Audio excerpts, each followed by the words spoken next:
LKT Engineering, a daily knowledge track platform for JEE aspirants. मेरा नाम दक्षेश मिश्रा है। मैंने जेईई मेंस में 300 और 300 स्कोर किया है। इस वीडियो में मैं आपको बताऊंगा कि मैंने क्या तरीकों से इस स्कोर को पाया। मैंने अपनी जेईई की तैयारी 11वीं कक्षा में ही चालू की है। स्टार्टिंग से ही मेरे फिजिक्स और मैथ्स मनचाहे सब्जेक्ट्स थे, तो मैंने अच्छी तरीके से अपने आप ही पढ़ा करता था उन्हें। केमिस्ट्री में थोड़ा इंटरेस्ट स्टार्टिंग में भी कम था, बट मैं जानता था कि फाइनली एग्जाम में तीनों सब्जेक्ट्स को बराबर वेटेज है, और अगर मैं चाहता हूं कि मैं अच्छा करूं परीक्षा में, किसी भी सब्जेक्ट को कम इंपॉर्टेंस नहीं दे सकता। तो केमिस्ट्री में जो खुद के मन से लैक ऑफ इंटरेस्ट था, उसे इम्प्रूव करने के लिए मैं क्या किया करता था, टेस्ट लिखता था। जब टेस्ट लिखता था केमिस्ट्री के टेस्ट में, मान लीजिए किसी टॉपिक में कम नंबर आ गए, वो नंबर देख के बुरा लगता था और उसी से मोटिवेशन आता था कि इस टॉपिक की और प्रैक्टिस करनी है ताकि नंबर बढ़े। फिजिक्स और मैथ्स में आपको जो है बहुत इंपॉर्टेंट चीज बन जाती है प्रॉब्लम प्रैक्टिस, क्योंकि प्रॉब्लम प्रैक्टिस से ही आप अपनी नॉलेज और स्पीड को इंप्रूव कर पाएंगे। जब आप नए सवाल देखेंगे, आप सोचने के नए तरीके जानोगे, जब आप उनके सॉल्यूशंस जान लोगे, और ज्यादा से ज्यादा प्रॉब्लम्स करके आपकी जो प्रॉब्लम सॉल्विंग स्पीड है वो भी बढ़ेगी। फिजिक्स और मैथ्स में प्रॉब्लम प्रैक्टिस के लिए मैं मोस्टली अपने कोचिंग के ही मॉड्यूल्स करता था, एलन के। उनमें काफी अच्छे सवाल दिए हुए हैं, और अगर आप सारे बना लो, आपकी जो प्रेपरेशन है काफी बढ़िया लेवल तक पहुंच जाएगी। केमिस्ट्री के जो 3 हिस्से होते हैं, inorganic chemistry, physical chemistry and organic chemistry. Physical chemistry में काफी चीजें लॉजिकल होती है, बच्चे वो अपने इंटरेस्ट से पढ़ भी लेते हैं, तब भी उसमें इंपॉर्टेंट है प्रॉब्लम प्रैक्टिस, और आप वही अपनी कोचिंग के मॉड्यूल से कर लीजिएगा। जब आता है ऑर्गेनिक और इनऑर्गेनिक केमिस्ट्री के बाद, पहले बात कर लेते हैं ऑर्गेनिक केमिस्ट्री की। ऑर्गेनिक केमिस्ट्री में जो आपके लेटर चैप्टर्स होते हैं, जैसे कि बायोमोलिक्यूल्स हो गया और केमिस्ट्री इन एवरीडे लाइफ हो गया, भले ही अभी वो मेंस के सिलेबस से हट गया हो, अगर आप एडवांस के लिए पढ़ रहे हो तो आप ये सब पढ़ेंगे जरूर। इन टॉपिक्स को अगर आपको सुधारना है, आपको बस रीडिंग बहुत बार करनी पड़ेगी, क्योंकि इनमें ज्यादातर चीजें जो है सभी मेमोरी बेस्ड हैं। और ये टॉपिक्स आप अगर अच्छी रैंक के लिए कोशिश कर रहे हैं, जरूरी है कि आप इन्हें बढ़िया तरीके से पढ़ लीजिएगा।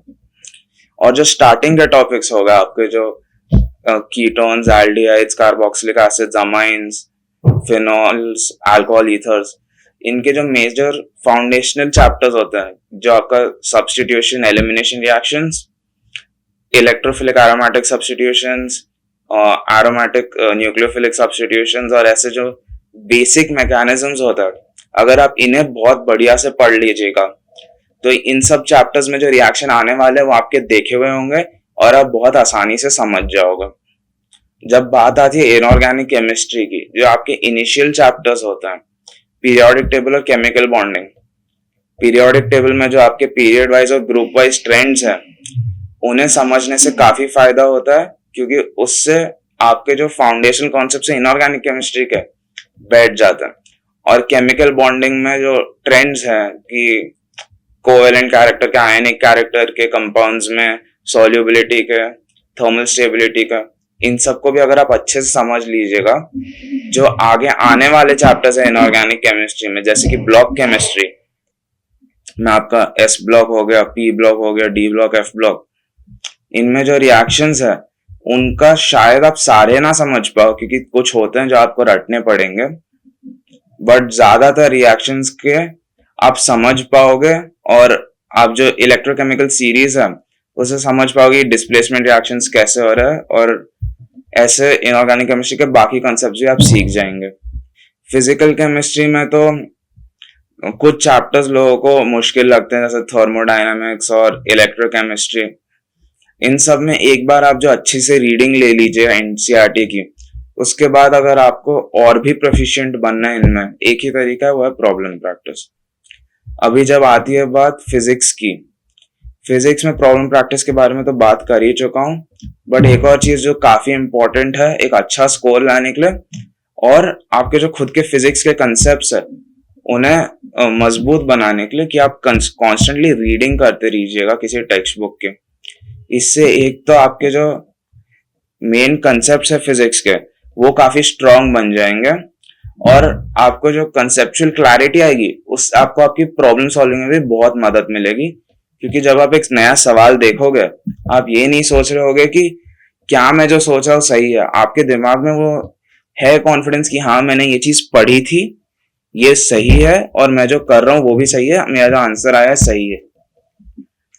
मैथ्स में एक बार जब आप थियोरी पढ़ लीजिएगा, जैसे कि आपकी डिफरेंशिएशन की थियोरी हो गई, इंटीग्रेशन की थियोरी हो गई, और फिर कोनिक्स की थियोरी हो गई, जो भी, जैसे इंटीग्रेशन की बात अगर हम करें, आपको अगर अपना इंटीग्रेशन टॉपिक स्ट्रॉन्ग करना है, आपको काफी नए नए सवाल देखने होंगे, क्योंकि काफी अलग अलग तरीके के सब्सटीट्यूशंस और मैनिपुलेशंस यूज किए जाते हैं इंटीग्रेशन के सवालों में, जिससे उन्हें ट्रिकी बना दिए जाते हैं। शायद वो लेंदी ना बने, बट काफी ट्रिकी हो जाता है। तो इसलिए इंपॉर्टेंट हो जाता है कि आप इंटीग्रेशन को अगर स्ट्रेंथन करना चाहते हो, आप नए नए सवाल, ना कि वही पुराने सवाल, अलग अलग फॉर्मूला, वही फॉर्मूले बार बार प्रैक्टिस करते रहो। जब हम बात करें कोनिक सेक्शंस की, उसमें जो आपकी मेजर प्रॉपर्टीज होती है वो तो कोचिंग में पढ़ा दी जाती है, बट उनसे अच्छी तरीके से वाकिफ होने और याद रखने के लिए वही है कि आपको नए नए सवाल बनाते रहना पड़ेगा। और जो अभी अलजेब्रा हो गया, उसमें काफी ट्रिकी मैनिपुलेशंस आ जाती है कई बार, और उन्हें समझने में टाइम लग जाता है। तो इन सब चीजों को अगर आपको मैथ्स का जो स्कोर है ओवरऑल बढ़ाना है, वही एक तरीका है कि आप नए नए सवाल ढूंढिए जो मुश्किल हो, आपको अच्छे लगे, वो करते रहिएगा।